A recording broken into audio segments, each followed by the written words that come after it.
A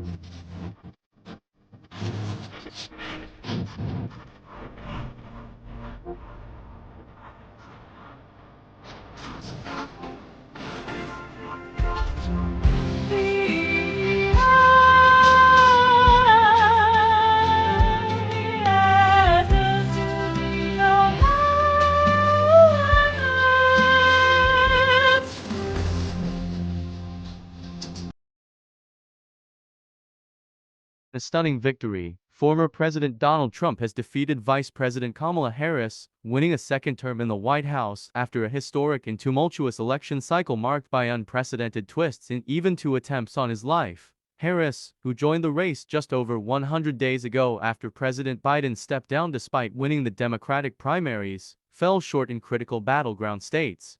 Trump crossed the 270 electoral vote threshold with projected wins in North Carolina, Wisconsin, Pennsylvania, and Georgia. Fox News called the race after Trump secured Wisconsin, which he had narrowly lost in 2020. In early morning remarks at a victory celebration in West Palm Beach, Florida, Trump expressed gratitude, calling his re-election the greatest political movement of all time and promising a golden age of America. He declared, "Thank you for the extraordinary honor of being elected the 47th president. I will fight for you, your family, and your future every single day. I will not rest until we deliver a strong, safe, and prosperous America." Vice President Kamala Harris and former President Donald Trump are wrapping up their final campaign events in crucial battleground states ahead of Election Day. Harris made her final appeal in Pennsylvania, while Trump is set to address supporters in Michigan. As Americans cast their votes for the next president, both candidates aim to secure at least 270 electoral votes needed for a win. The battleground states Arizona, Georgia, Michigan, Nevada, North Carolina, Pennsylvania, and Wisconsin are expected to be crucial to their respective paths to victory. Here's a guide on what to expect as polls close, starting at 7 p.m. ET.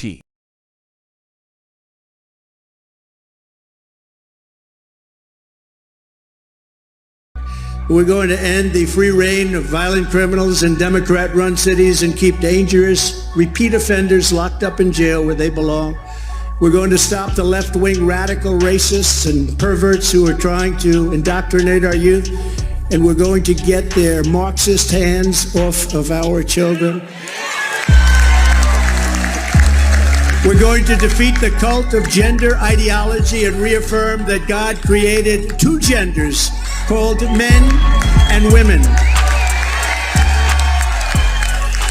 We're not going to allow men to play in women's sports.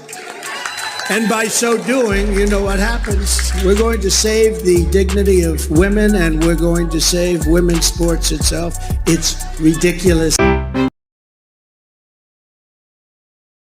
Vice President Kamala Harris delivered her final campaign message tonight at the Ellipse in Washington, D.C., where she reminded the crowd that this location was where former President Donald Trump aimed to overturn the will of the people on January 6, 2021. In her speech, billed as her closing argument, Harris drew a sharp contrast between her vision and Trump's, emphasizing her commitment to bringing a to-do list to the White House instead of an enemies list. Political commentator Gretchen Carlson called Harris' message the antithesis of division, underscoring her appeal to unity as a key theme for the election.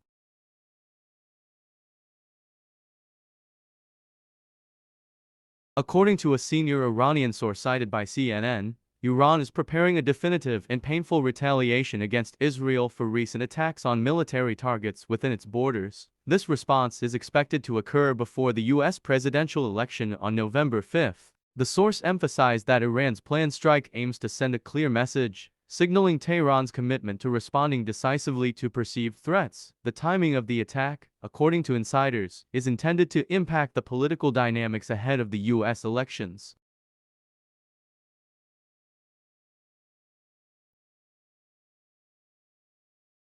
CIS transit Strait of Dover for NATO operations in North Sea.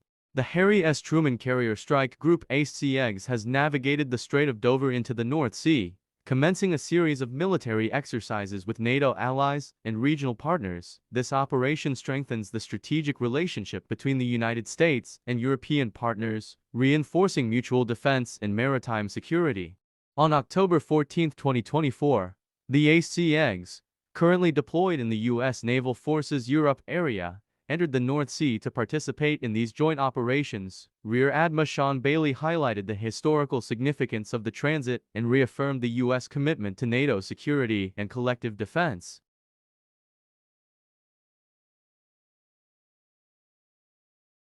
Production challenges with Su-57 fighter jets amid sanctions. Russia is struggling to maintain production of its advanced Su-57 fighter jets, facing significant obstacles compounded by Western sanctions. According to The Telegraph, these sanctions restrict access to essential electronic components, including Germany's MP-Pu-50 communications modules. To date, only about 20 Su-57s have been produced, a modest number compared to Russia's fleet of around 1,000 combat aircraft. Although suspending Su-57 production is improbable due to the political implications for President Putin's administration, future deliveries will likely be sporadic, limited to a few units annually.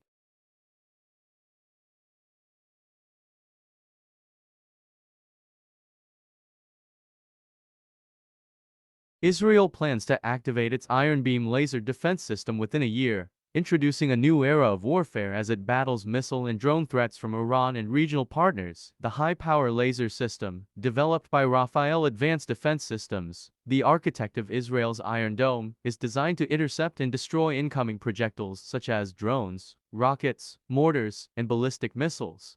The Jewish state has invested over $500 million to expand production, collaborating with Rafael and Elbit Systems. According to Defense Ministry Director General Ayal Zamir, the ground-based laser will have initial operational capability within 1 year. Israel first showcased a prototype of the Iron Beam in 2021, working since then to make it functional.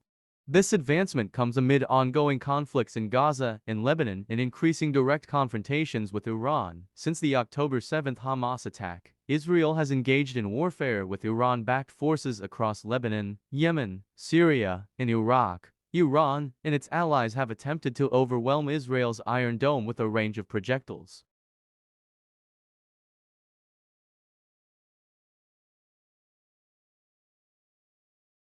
Israeli and former Romanian MP, alleged ex-Mossad agent, arrested in Greece. Before details, please subscribe our CIS News Studio 1s channel. News details. An Israeli and former Romanian MP, Nadi Mir, who claims to have worked for Mossad, was arrested in late October on the Greek island of Rhodes. According to a Ynet report on Friday, Mir stated in an official affidavit to a Greek court that he had previously served as a Mossad agent in Romania. The affidavit aims to prevent his extradition to Bucharest, which issued a warrant for his arrest. Bucharest has informed Interpol that Mir fled Romania in 2016 to avoid serving an 11-year prison sentence for criminal fraud. A hearing on Mir's case is scheduled for next week in the Rhodes court. Israel's use of air-launched ballistic missiles albums in October strikes on heavily defended Iranian sites has drawn global attention. Unlike cruise missiles, albums offer high speed and accuracy, complicating enemy defenses. The Israel Defense Forces confirmed they targeted Iranian missile factories and air defenses, with satellite images hinting at damage to facilities tied to Iran's nuclear program. Experts like Jeffrey Lewis and Uzi Rubin emphasize albums' advantages in evading anti-aircraft systems, while noting their vulnerabilities. Despite past Cold War-era experiments, only Israel, Russia, and China deploy albums today. The U.S. remains focused on alternative long-range weapons.